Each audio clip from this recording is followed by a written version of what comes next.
The flickering fluorescent lights seemed to hum in sync with the strange tones, casting eerie shadows on the walls. The room felt like it was alive, pulsating with an energy that was both mesmerizing and unsettling. We were told to focus, to let our minds absorb the information being presented.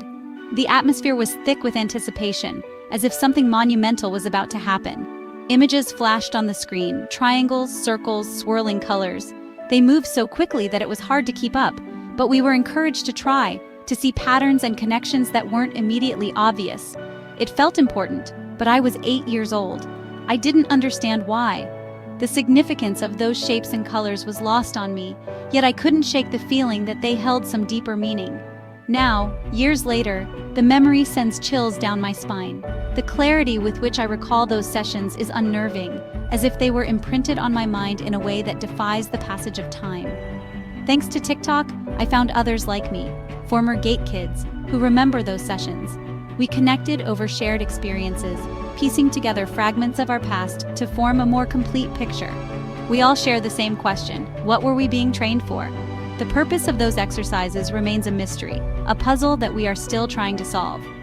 My name is Milli, and I was a Gate, gifted and talented education student in the early 2000s. The program was designed to nurture our intellectual abilities, but it often felt like there was more to it than met the eye. Like many others, I remember the program as a strange mix of accelerated learning and unsettling activities. We were pushed to our limits, encouraged to think outside the box and challenge conventional wisdom. We were the chosen few, selected for our intellectual potential.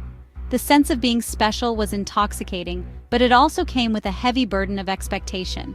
We thrived on challenging puzzles and complex concepts.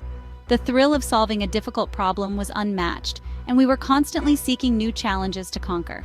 But some exercises felt different, almost clandestine. There was an air of secrecy about them, as if we were being prepared for something that we weren't fully aware of. These experiences, brushed aside for years, are resurfacing with unsettling clarity.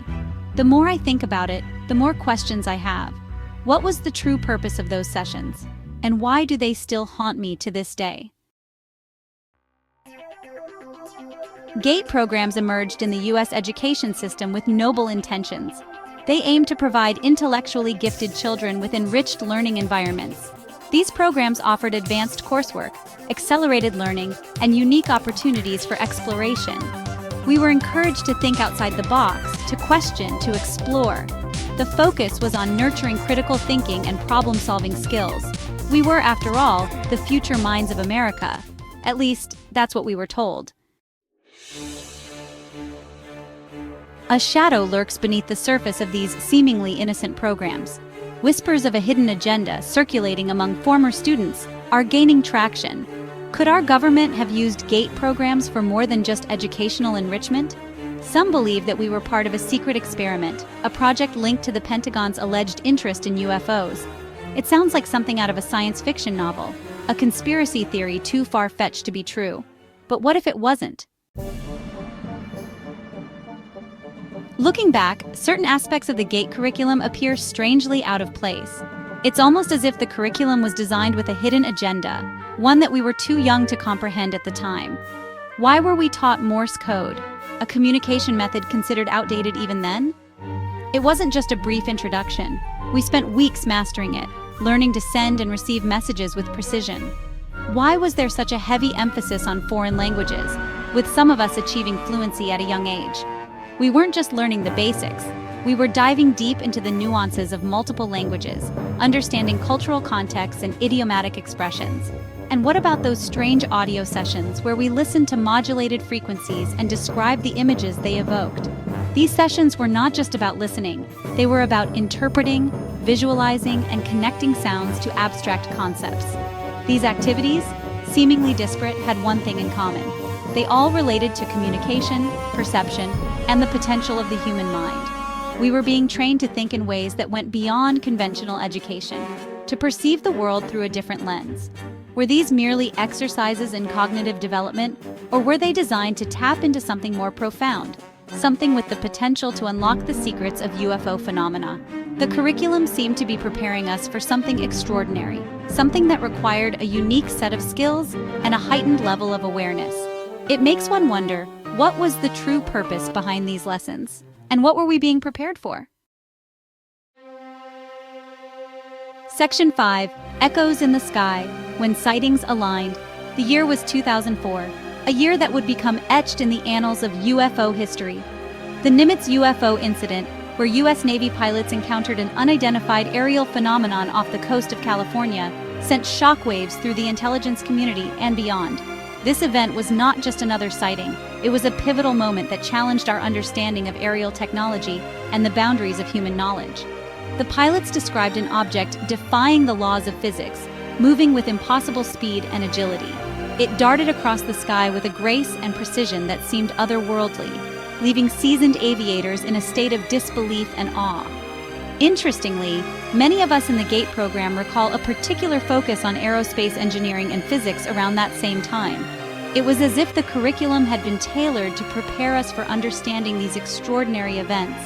We were bombarded with information about advanced technology, propulsion systems, and the potential for extraterrestrial life.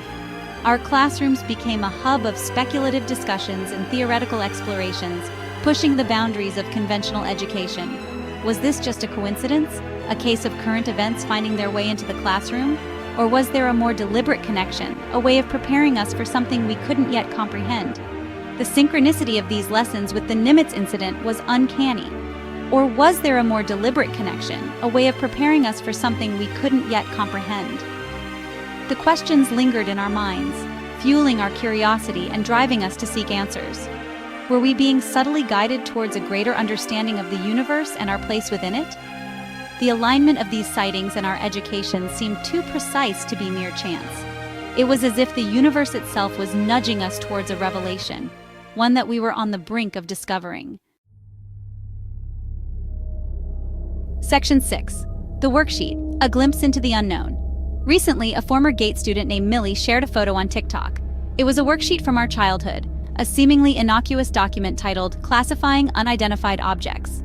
The worksheet depicted various shapes, triangles, circles, ovals, all with different markings and protrusions.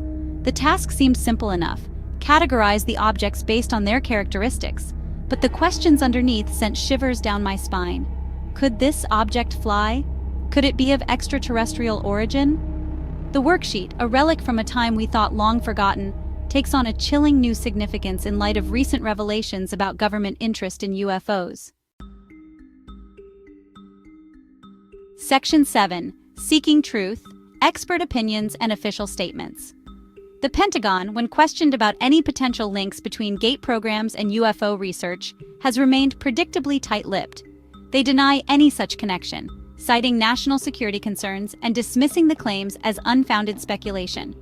However, some experts in the field of ufology and government secrecy, like John Greenwald Jr., who runs the Black Vault, believe there's more to the story than meets the eye. They point to the government's history of clandestine research programs, like MKUltra, as evidence of their willingness to experiment on unsuspecting citizens.